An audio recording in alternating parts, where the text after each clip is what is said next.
Good evening, I'm Steve Wraith. And I'm Malcolm MacDonald. I'm John Gibson. And this is NUFC Matters.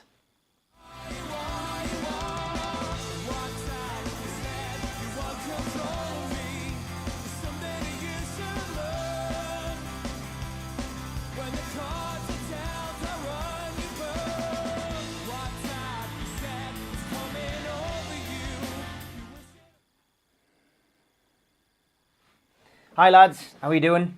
Good. Well, Steve, thanks. And let's start the show with Liverpool last week. Predictions last week. I'm not going to blow my own trumpet, lads. I was right. Shall I blow it for 3-1, of course, the scoreline. Not embarrassing. Not a hammering. Would you like to tell everybody what you predicted? I predicted Newcastle United would score and they would lose 3-1. So, yeah, Mystic Steve strikes again. It'll be interesting at the end of the programme to see what you say about tomorrow. Yeah, I've got it. I'm all focused. What was your overall feeling about the game, Malcolm, first? Well, to be honest, I thought Newcastle played a lot better than I expected. And Liverpool were their highly imaginative, predictable selves that they will always conjure up terrific goals. Yeah. That are almost impossible to defend against. Yeah. And so I don't think that anybody at Newcastle should get down about it.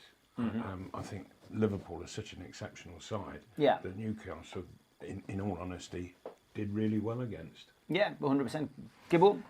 I think the only surprise of the hour and a half is that we took the lead in 7 minutes. I don't think we were expecting that whatsoever. Great goal as well, by the way. Wonderful goal. But I mean, if we're brutally honest, I don't know about you two boys, but I think every Geordie, all those in the stadium and watching on telly, didn't think Newcastle would get anything out of the game when we went 1-0 up. No, definitely. There was enough of the game left that Liverpool were going to do what Liverpool do.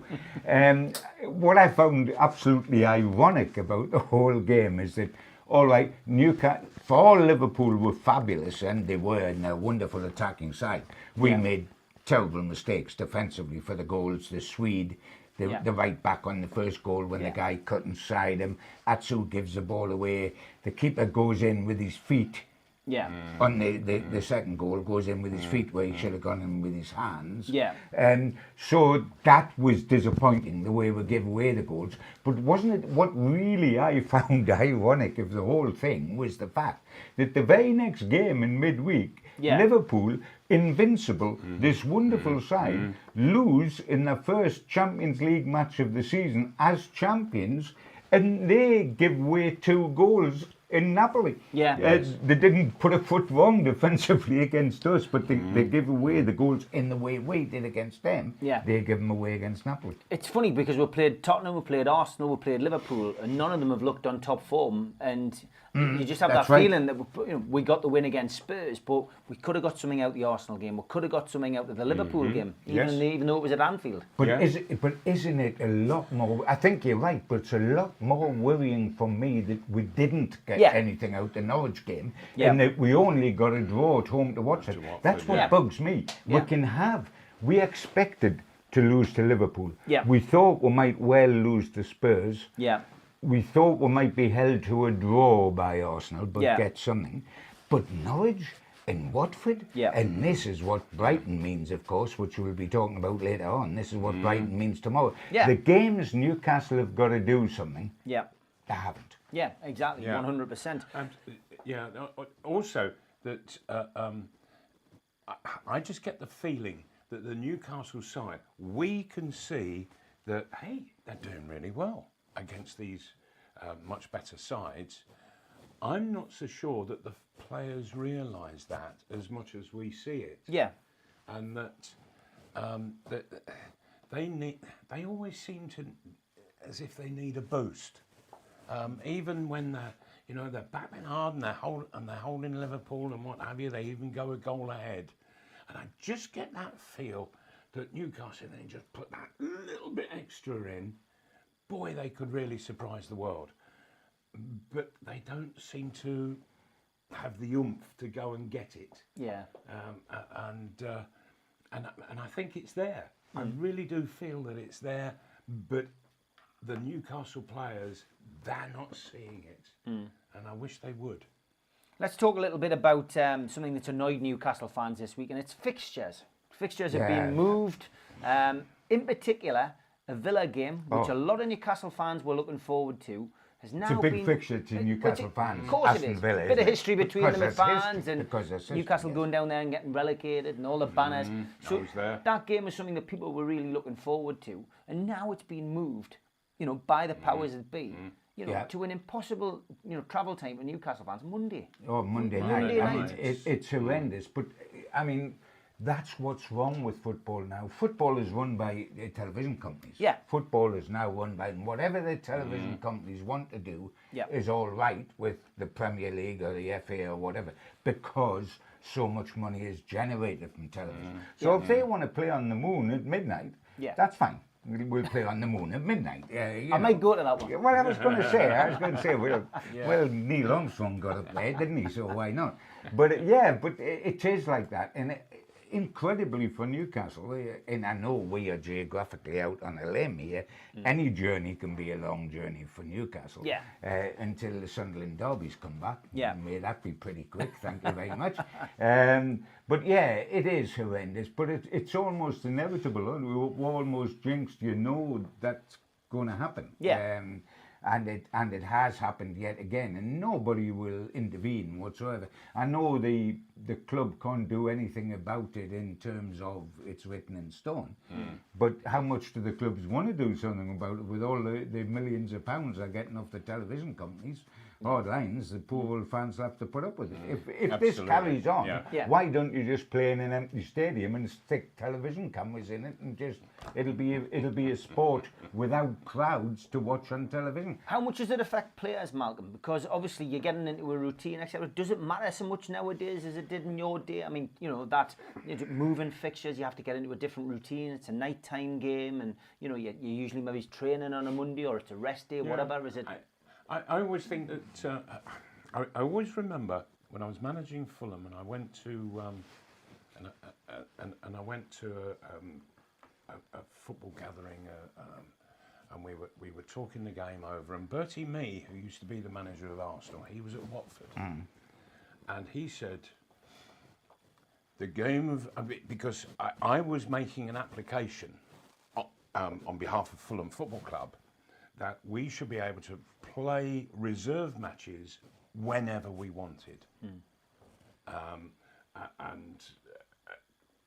And Bertie Mee was saying, football matches have always kicked off at 3 o'clock on a Saturday afternoon.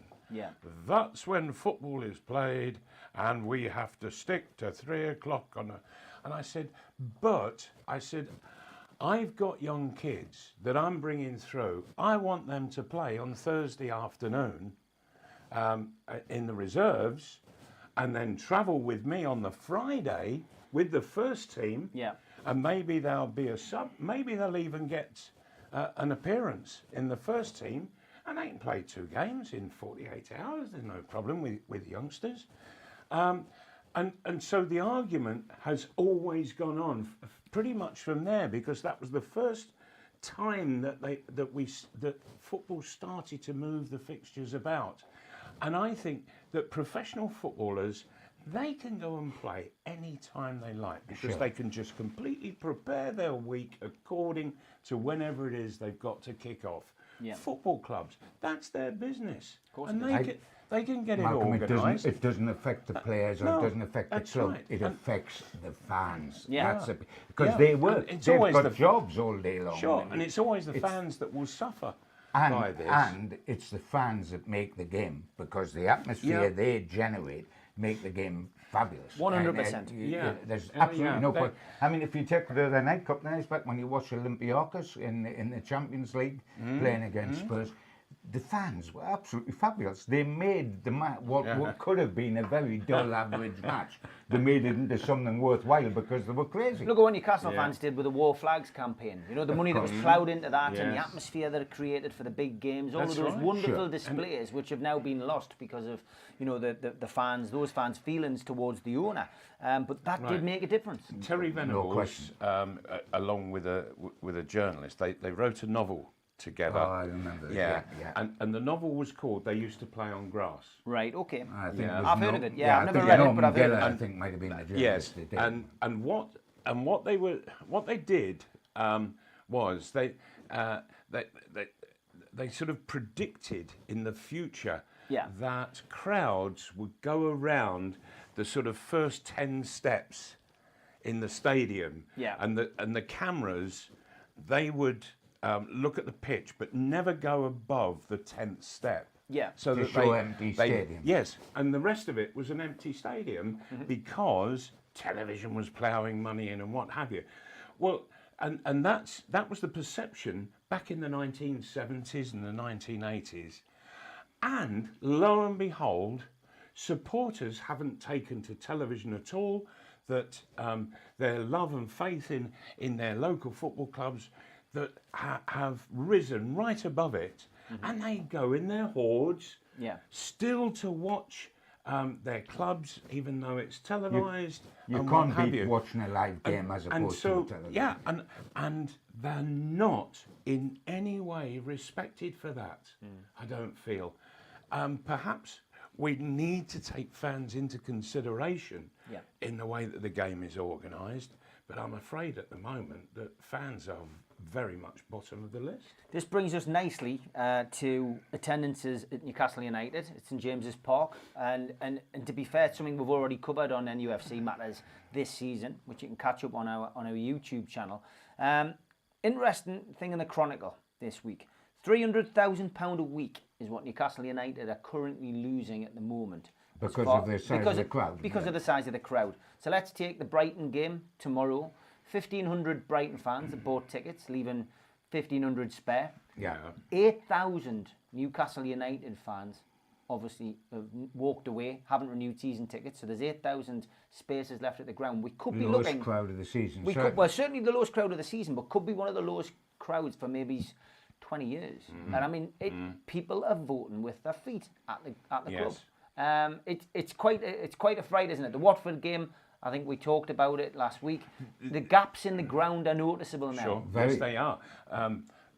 And to be honest, in all of those statistics that you've come up with, probably it's only the lack of £300,000 that will concern the owner. Yeah.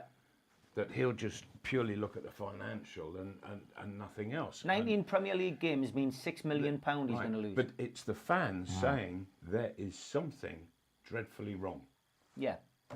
That should be the message that worries them more than the finances. That's right. That we are actually driving loyal fans away. And I tell you what, as a Geordie myself, I can't believe that this is happening, and it takes something for Newcastle United fans, and enough is enough. Yeah. But it takes something for Newcastle United fans who care so passionately for their club to turn their back on their team, because it's not something that comes lightly. No. And that should be measured and realised by the club, because this can't go on. If what Mike Ashley says is correct, and he very rarely says anything, but he did say this time that I could be here for the long haul. After the last takeover collapse, I could be here for the long haul.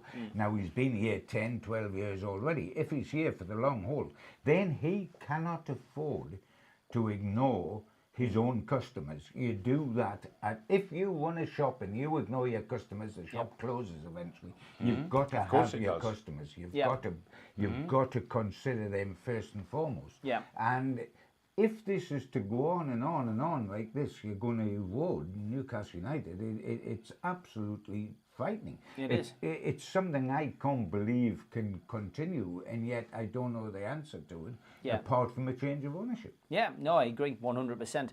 Takes us nicely to the game tomorrow. Got a few little things to talk about before we come to doing the predictions. But the fact that Andy Carroll has been announced after last week saying he probably wouldn't be fit until maybe October.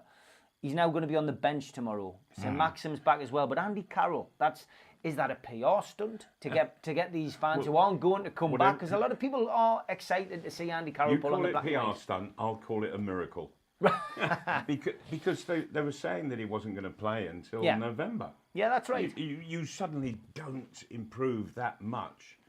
To be Steve Bruce employed some kind of miracle worker, or somebody with healing hands. I mean, I agree. I agree that all that doesn't make sense, but I don't think for one moment it's a PR stunt, because Steve Bruce can't afford a PR stunt. I mean, this fella, this fella has got a history of collapsing. I mean, if the wind blows the wrong way, he's injured.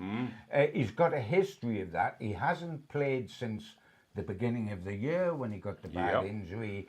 He can't afford, either him personally or Steve Bruce can afford Andy Carroll to come back tomorrow, to come on after 60 minutes and go off at 82 and be out for another 4 weeks. That would be the most horrendous publicity that's absolutely possible. 100%. I think it's more of a desperate gamble that we need to win this game. We could well be at 75, 80 minutes, 1-1 or 0-0, and what do we do? Now, if you then throw Andy Carroll on, for me, a couple of things happen immediately. The first one is that the crowd becomes suddenly interested again, because it's local boy comes home.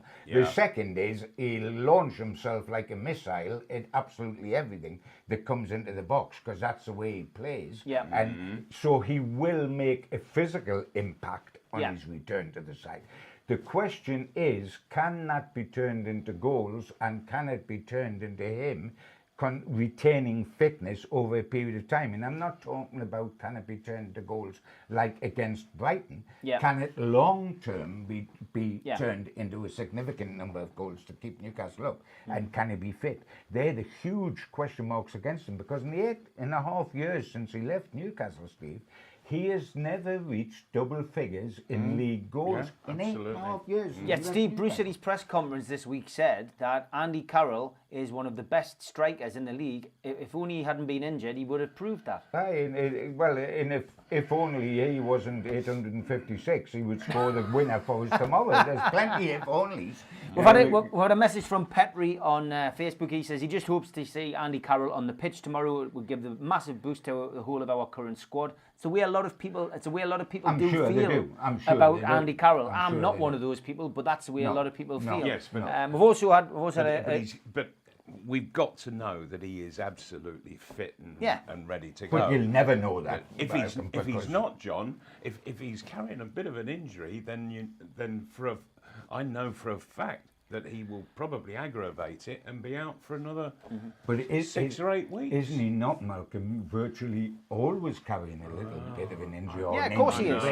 That's the way his body is now. Yeah. Also had a message from Rob, our sponsor. Thank you very much to UK Collection Services for sponsoring the show. He said he's watching live, he's very impressed, and he thinks there'll be less than 40,000 there tomorrow. So I would be expecting the same. I think it could be bordering on 39, 40,000. I think if it goes to 39, it's psychologically a big win for these protesters. The biggest attendance at St James's Park this season for a rugby union friendly before England went off to the World Cup. That could turn up 50,000. That could turn out with the possibility of, when they play a superstar side, them bringing so many people with them. Say Man United. But the biggest crowd at St James's Park, that would be incredible, wouldn't it? Yeah, would be for a rugby union friendly. Yeah. Steve Bruce says this is like a cup final, and there was a great article from your colleague Lee Ryder, who talked about big games, and once upon a time a big game to Newcastle United was a Champions League fixture against Barcelona, or it was a table-topping game against Manchester United when we were chasing the elusive Premier League title. Now it's Brighton. Now it's Brighton at home, and I mean, what does that say about our club? Well, it says an awful lot, but I would like to remind you, if I may, Steve, that Stevie Bruce did tell us he'd take it to a cup final. Yeah. And he's doing it in his 5th game or his 6th game. And bless him, he did say he would take the cup seriously, so we know it's going to be taken seriously. Yeah. Without that joke, Well, we're out of one of them, aren't we? it is sad. The big matches now, and they are the big matches. Yeah. I mean, Liverpool away wasn't a big match because we knew what the result was. Actually, we didn't know as much as you did, Steve. We didn't know it would be 3-1, but we knew that they wouldn't win. And therefore, that was a free hit, if you like. Yeah. And what has bothered me, and I come back to it, Malcolm, what's bothered me about this season is not that, we only lost by a goal to Arsenal and we got a terrific result against Spurs and we didn't get humiliated against Liverpool. What bothers me is the cup finals, the matches we ought to get things out of. We don't beat Norwich, we get cuffed 3-0. We draw at home to Watford, who had lost every game they played, and still their board were furious enough to sack the manager straight afterwards because he didn't win up here. And now, having had Norwich and Watford, we'll play another similar side, Brighton.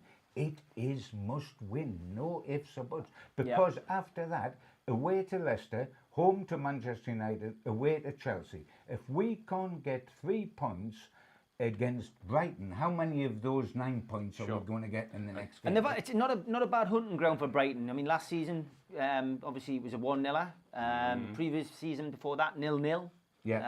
So it's we won 2-0 the season before that, but it's a happy hunting ground for Brighton. They won the previous season. They'll think they can get something here. Yeah, 100%. Oh, for sure they will. Let's talk about players. No Longstaff. He's obviously still out of the team. Richie's still long-term. Diedlin's still not anywhere near fit. Sights of Dwight Gale at the training ground, though. He's been back on the training pitch, looking as if he's starting to step up training and could be in the running in the next few weeks. I saw Howard Hughes and Shergar going down Northumberland Street. But obviously we've got Shaw's back in contention and St. Maxim's back in as well. Yes. So yeah. I mean, that's a positive. But on Dwight Gale, rather than play out Andy Carroll at the moment, who I don't think would be anywhere near fit enough, either with his injury or with actual training fitness. But Dwight Gale, I could see him being quite a sensation alongside Joe Linton. Right, yeah, a big could. one and a little one. Yeah, and Dwight Gale running off and around, and Joe Linton just getting little touches on. Because Almiron doesn't get there. He just doesn't get there at all. And he's wanting to come back into midfield, and he wants to play little tippy tappy with his teammates and get a smile on their face. And that's not good enough. Whereas Dwight Gale is just Mr. Efficient. He just gets into the box, one touch, thank you very much, sticks it in the corner. But he's more a championship player, Malcolm, isn't he, than a Premier League player? John, I've always said that he is a brilliant championship player. And I've got a feeling that, I would love him to absolutely prove me wrong, but I think that in his head, he's saying the Premiership's too much for me. Steve Moorhead on Twitter said basically they need to raise the game. Newcastle United tomorrow. They can raise the game for the big boys, but they need to do it for the bread and butter matches. That'll decide our fate at the end of the season. And he's from Canada. Thanks for tuning in, Steve. But he's right, isn't he? Canada, right? Yes, he is right. I mean, totally correct. And that's what concerns me, Steve, is when the pressure is on. You see, I don't think the pressure's on against Liverpool or That's even right. away to Spurs. That's right. The pressure is now, and can they handle the pressure? And mentally, how they should be looking at it is, okay, well, we're not going to get much against the big boys, but we target Norwich, we target Watford. And I'm not so sure that that's getting into the psyche of the players, that that's what they've got to be doing. And anything they do get, like the win against Tottenham, wow, that's a great bonus. Yeah, exactly. Absolutely. But at the moment, it's against Norwich, I thought I saw a bit of fear in the Newcastle side. 100%. Yeah, and against Watford, the two sides played just about identical positional teams. Yeah. And Watford, it came easy.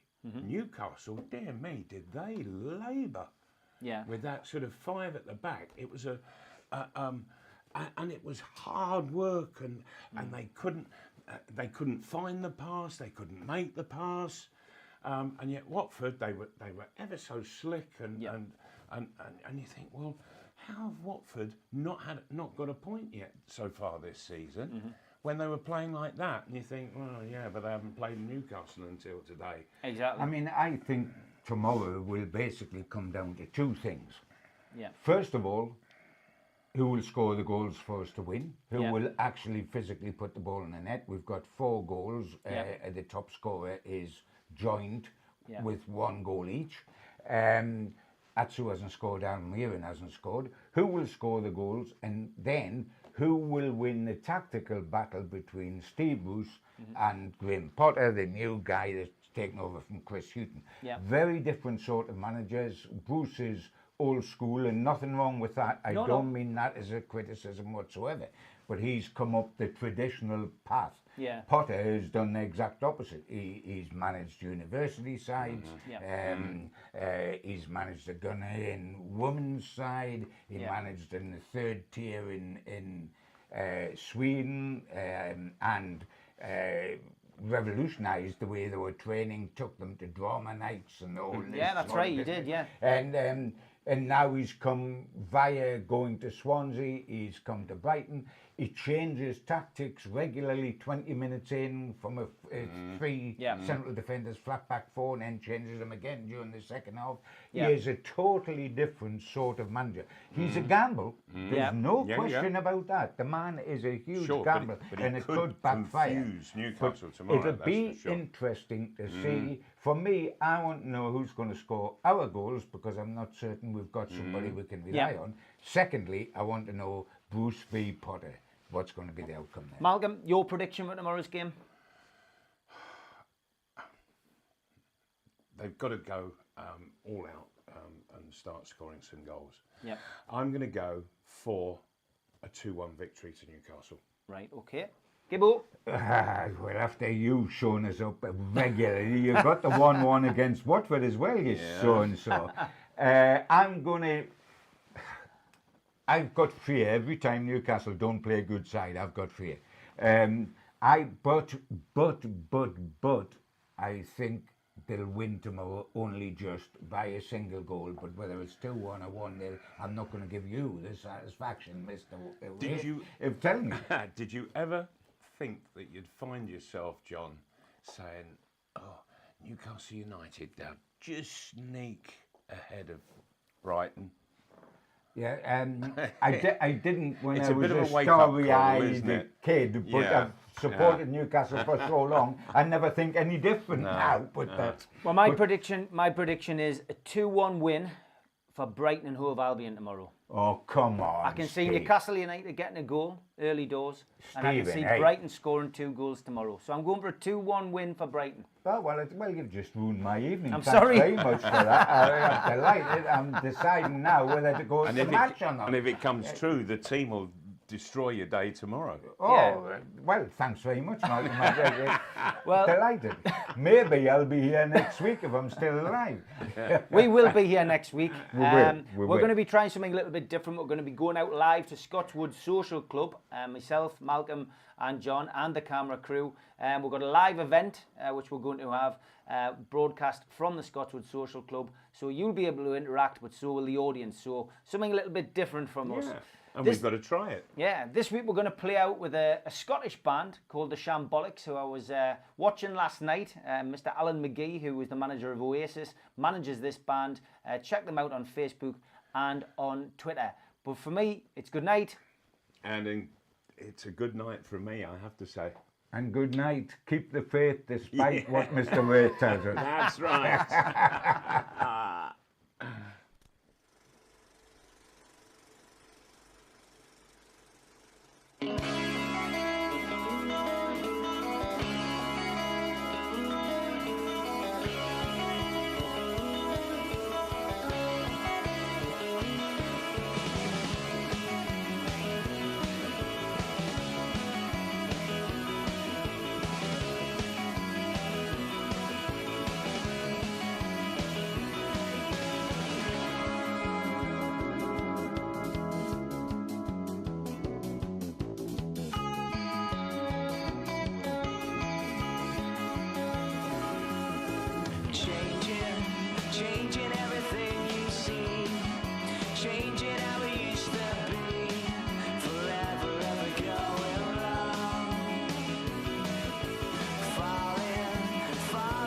trap again.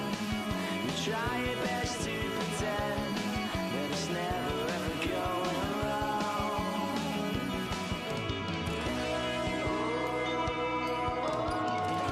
You're so unpredictable. You still seem to make me fall.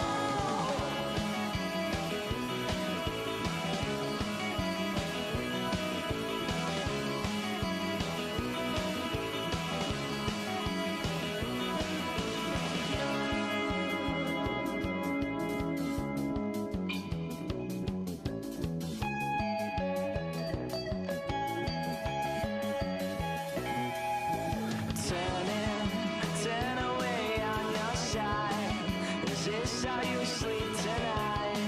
Forever, ever going wrong. Or maybe it's come to an